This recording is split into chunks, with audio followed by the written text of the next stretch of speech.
If there is one place where our ego thrives, it must be the gym.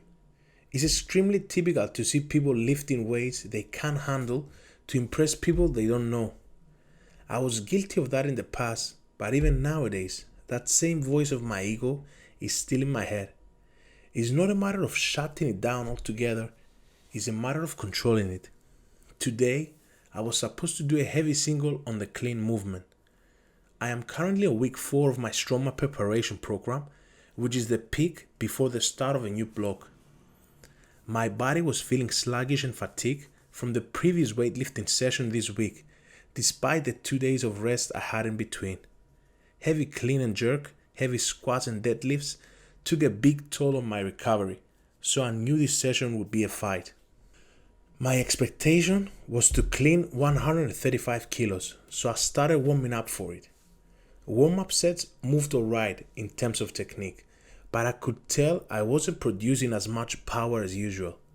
My legs felt heavy, but I decided to stick to the plan and attempt 130 kilos before 135 kilos, which was my goal. Well, it didn't go as planned.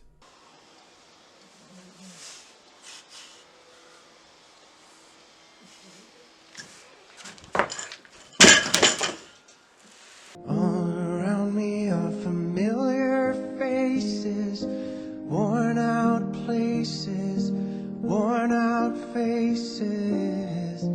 Failing 130 kilos shocked me. I felt disappointed at myself, and I couldn't believe I failed a weight that I hit multiple times before with ease. My ego kicked in. I wanted to attempt it again, ignoring all the signals of fatigue. What's worse than failing? Probably failing twice.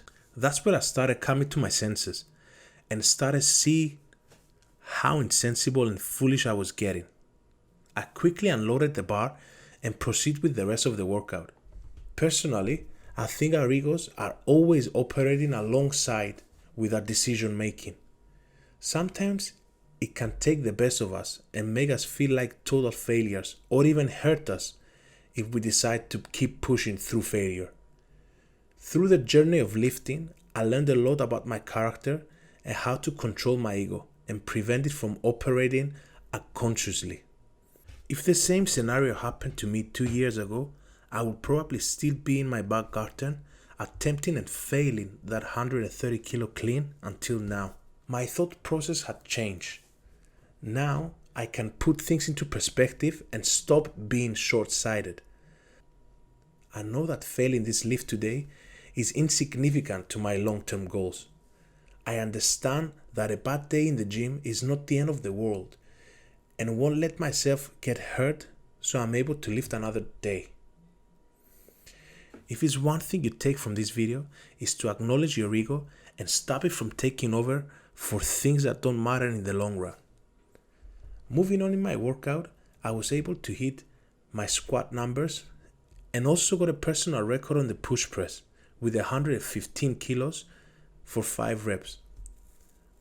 1 rep of the hundreds of reps we perform session to session is just a fraction of the bigger picture.